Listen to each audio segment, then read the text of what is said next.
Bismillahirrahmanirrahim. Salam alaikum wa rahmatullahi wa barakatuh. Mes chers étudiants de SMC 4, module probabilité statistique, bonjour.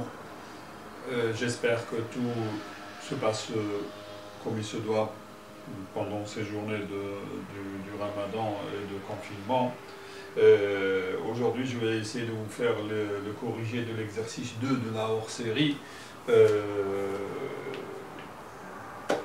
que j'ai mis à votre disposition au niveau de Teams, Microsoft Teams.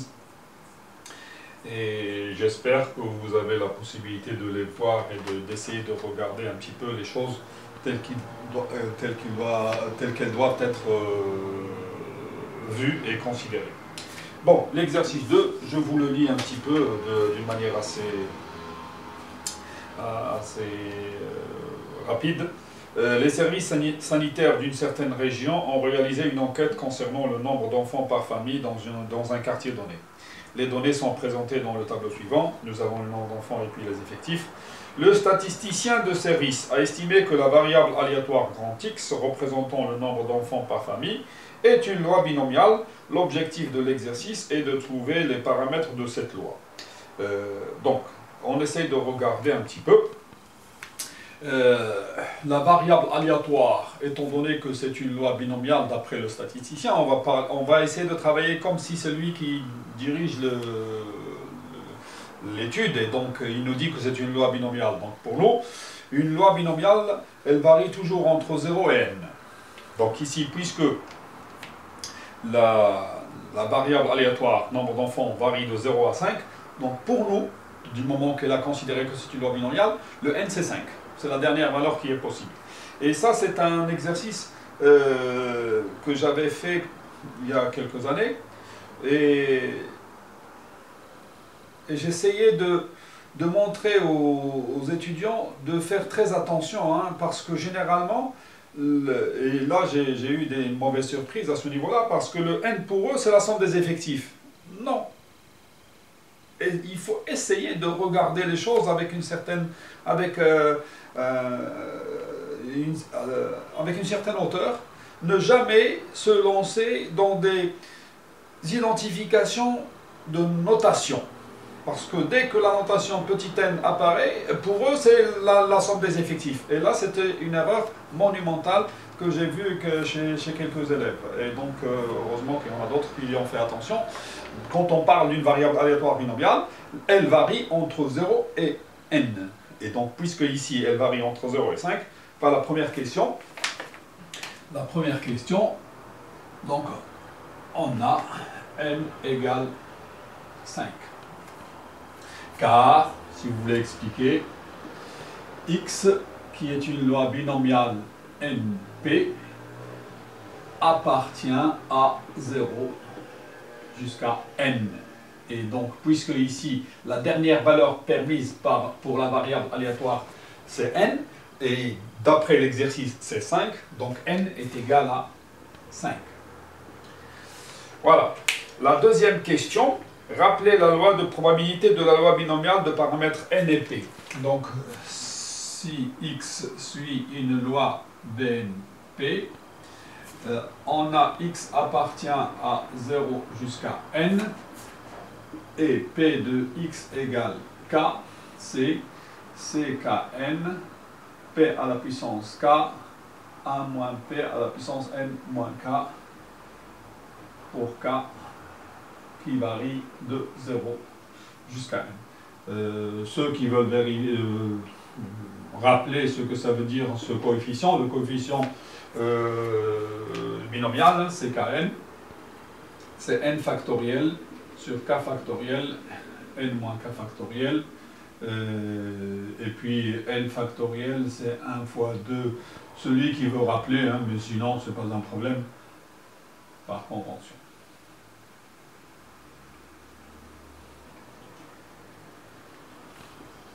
Ça, c'était le rappel un petit peu sur la loi de probabilité d'une loi binomiale de paramètres n et p. Rappelez la définition de l'espérance mathématique d'une variable aléatoire discrète finie. Donc ici, hein, généralement,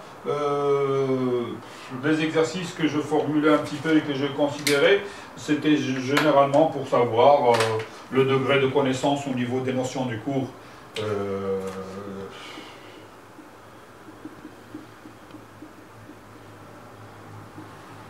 Donc ici,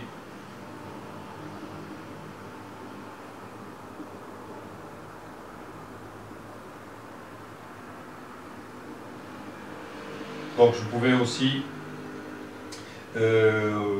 dire 1 jusqu'à L ou K ou quelque chose comme ça, parce que le N il est pris ici, donc on s'en fout de l'essentiel, discrète finie, donc oh bon, je vais faire K ou L comme le nombre limite, l'entier limite, L, X, I, P. Mais celui qui m'écrit X, I, P, I, bon, j'accepte un petit peu la formule, mais il faut qu'il écrive que PI, c'est la probabilité que X est égal à XI. Donc ça, c'est la définition d'une espérance mathématique pour une variable aléatoire qui est discrète, fine.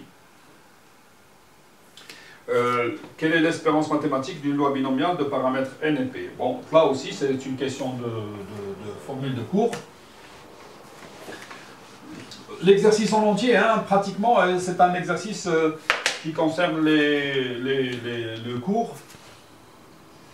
Quatrième question. On a OX qui suit une loi binomiale BNP. E de x est égal à n fois p. Calculer le nombre moyen d'enfants par famille. Ce nombre moyen sera donné avec 2 chiffres après la virgule. Bon, là, la question 5. Là, c'est très important.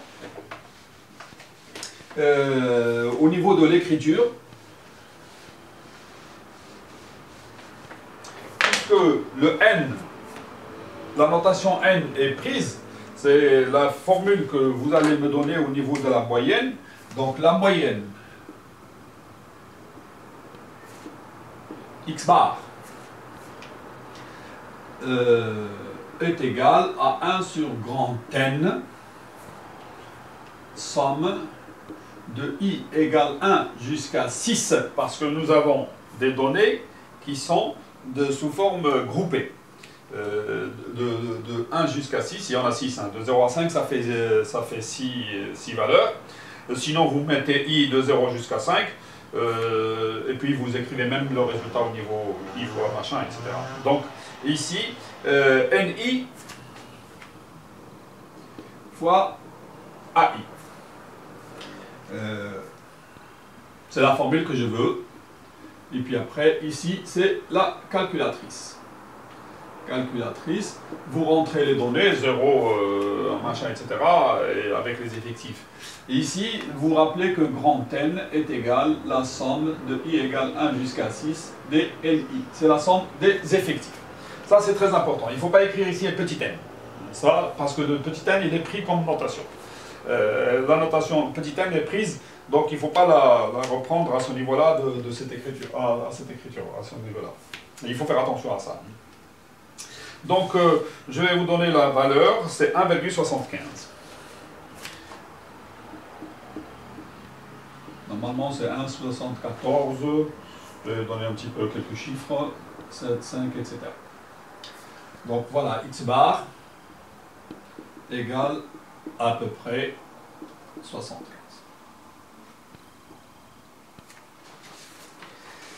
La 6e question. Quelle est la valeur du paramètre P de la loi de X?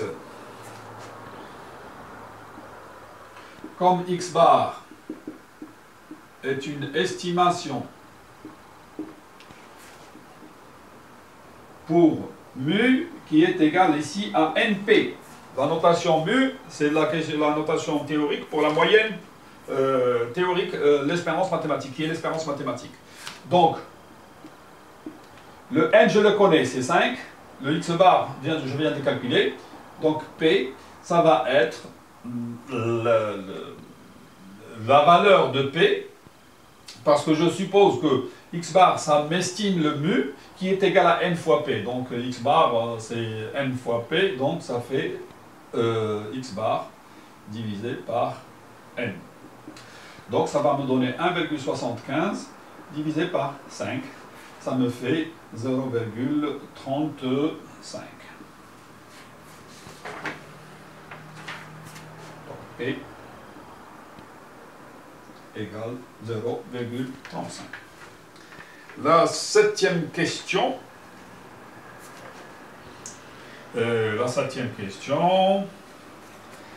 Calculer les effectifs théoriques qu'aurait donné cette loi pour un échantillon ayant le même nombre de familles que celui du tableau ci-dessus. Donc, on a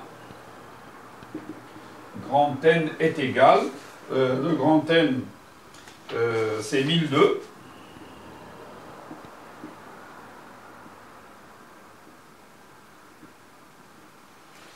On veut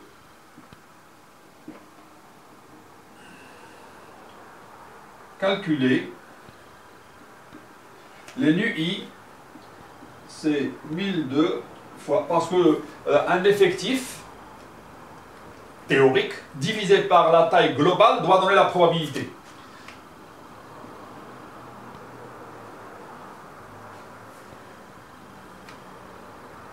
Les PI, pour moi, ce sera les P de x égale PI, c'est P de x égale I, égale donc I moins 1.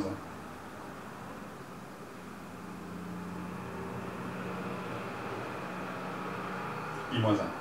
Donc de nu 1, ça va être celui qui correspond à 0, mu 2, etc. jusqu'à I6. Donc I égale 1 jusqu'à 6. De 1 jusqu'à 6. Donc ici, c'est une question de notation, en fait. Bon, allez, on y va. Pour ça, il faut calculer il faut calculer les différentes probabilités hein, et multiplier par 1002. Donc, nu 1 égale 1002 fois la probabilité que x est égal à 0. Donc, c'est 1002 fois la combinaison de 0 parmi 5 fois 0,35 à la puissance 0 fois 1 moins 0,35 à la puissance 5 moins 0.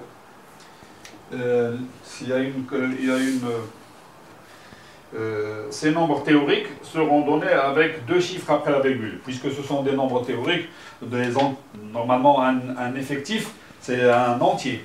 Mais ici, puisqu'on travaille en théorie, hein, donc c'est pas la peine, on peut considérer que l'effectif est un nombre qui n'est pas forcément un entier, mais je vais mettre deux chiffres après la virgule. Bon, c'est un calcul à faire, hein, vous prenez la calculatrice et puis vous calculez, hein, normalement. 116,26. Nu 2, c'est 1002 fois la probabilité que x est égal à 1, donc c'est 1002 fois c'est 1,5 fois 0,35 à la puissance 1 fois 1 moins 0,35 à la puissance 5 moins 1. Donc ça va donner 313,01. 313,01. De même, donc c'est pas la peine que je réécrive un petit peu les formules, mais ce sont les mêmes. Hein. Le carré, etc. Hein. Donc, mu 3, ça va être 337,09. Nu 4 égale 181,51. Nu 5 égale 48,87 et mu 6, le dernier, c'est 5,26. Voilà les remarques que l'on peut considérer. Hein. C'est la somme des mu i.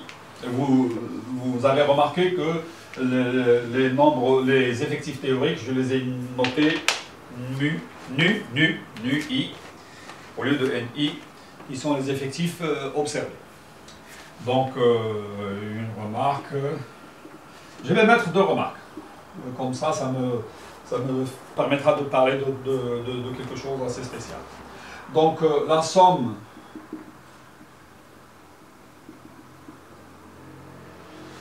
si vous vérifiez, hein, 6 plus 1 plus 9, ça fait 16, plus 17, 17, 24, 30. Donc 0, et je retiens 3. 5, 10, 18, 20. Je mets 2 et je retiens 2. Donc j'aurai 0,00. 2, je l'ai dit, 8, ça fait 8. 8 plus 3, ça fait 11. Plus 7, ça fait 18. Plus 1, ça fait 19. Plus 8, ça fait 17. Plus 5, ça fait 30, 27, peut-être plus 5, ça fait 32. Donc il y aura un 2, etc. Bon, vous faites la somme, ça sera le 1002. Donc, même avec les 2 chiffres, je suis arrivé à mettre les bonnes choses afin que la somme soit la somme totale, donne exactement l'effectif global. La deuxième, on peut tester le fait, ou tester que la loi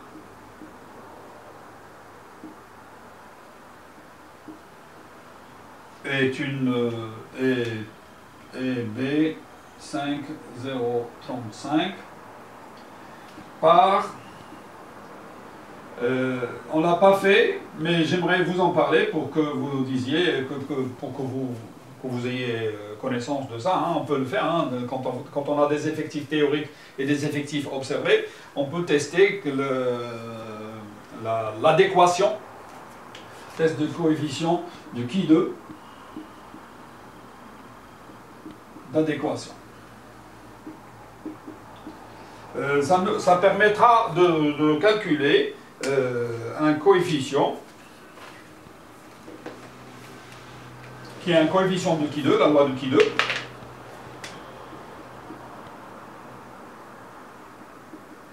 C'est la somme. Ici, nous avons 6 valeurs, donc de 1 jusqu'à 6. NI, l'effectif observé, moins NUI, c'est la distance entre les 2 tableaux. On appelle ça la distance du qui 2 sur NUI.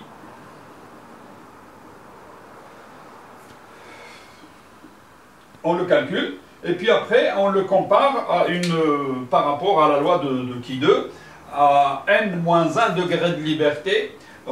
On peut même dire n-2 parce que quand on estime à partir du tableau observé des paramètres, il faut enlever autant de valeurs qu'on a estimées. Le n, on ne peut pas dire qu'on l'a estimé parce que c'est une donnée qui est fixe. Généralement, la loi binomiale varie de 0 jusqu'à n, donc automatiquement, il n'y avait pas une valeur qu'on s'est dit, tiens, ça va être l'estimation de n. Par contre, P, on l'a estimé à partir des données de notre étude statistique.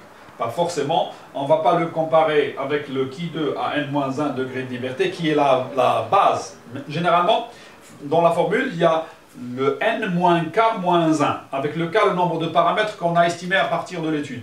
Donc forcément, ça va être, puisque nous avons estimé P, donc c'est n-1, moins 1. Donc ça fait n-2 degré de liberté, autrement dit, n-2, 6. Il y a 6 valeurs.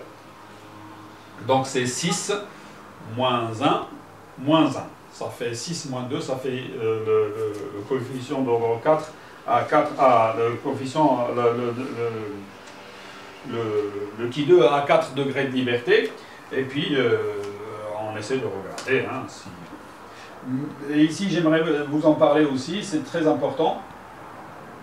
Le test, généralement on le partage en deux. Ici alpha sur 2, ici alpha sur 2. Et il faut comparer aux 2 valeurs. Si nous sommes ici, ça veut dire qu'on peut accepter, on peut accepter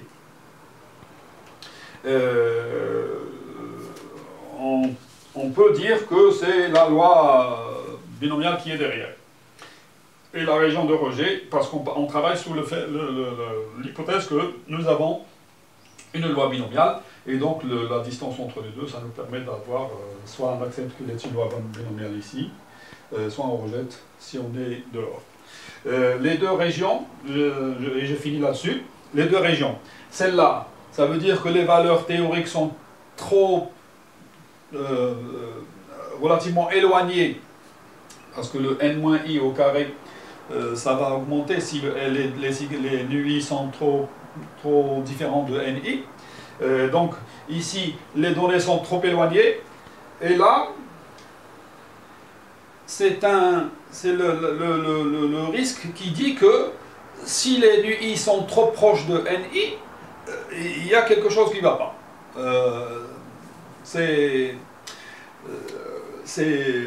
Comment dire, il y a un risque, parce que l'on trouve que les valeurs théoriques soient trop proches des valeurs observées, c'est une suspicion de manipulation de données.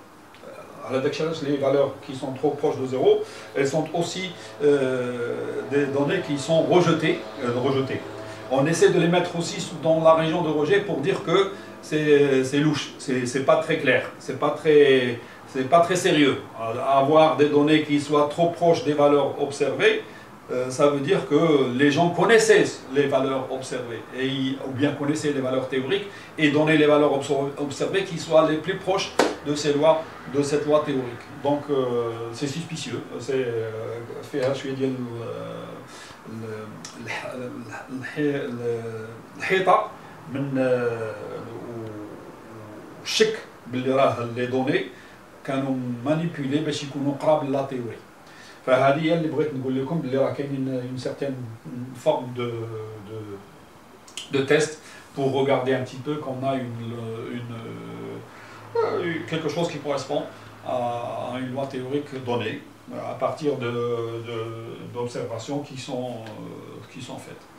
Voilà, كنتمنى يكون هذا التمرين حتى هو يفيدكم شي شويه في هذا في الحوايج اللي كيتعلقوا بلا ستاتيستيك، ويبين لكم بلي راه كاينين دي choses qui sont facilement reconnaissables, et connaître le cours et essayer d'appliquer les formules du cours. Voilà. فكنتمنى يكون كل شيء على ما يرام. تهلاو فرصكم، والله يحفظكم من كل مكروه، ويربي يرفع عنا هذا البلاء، والى حلقة قادمة ان شاء الله. والسلام عليكم ورحمة الله.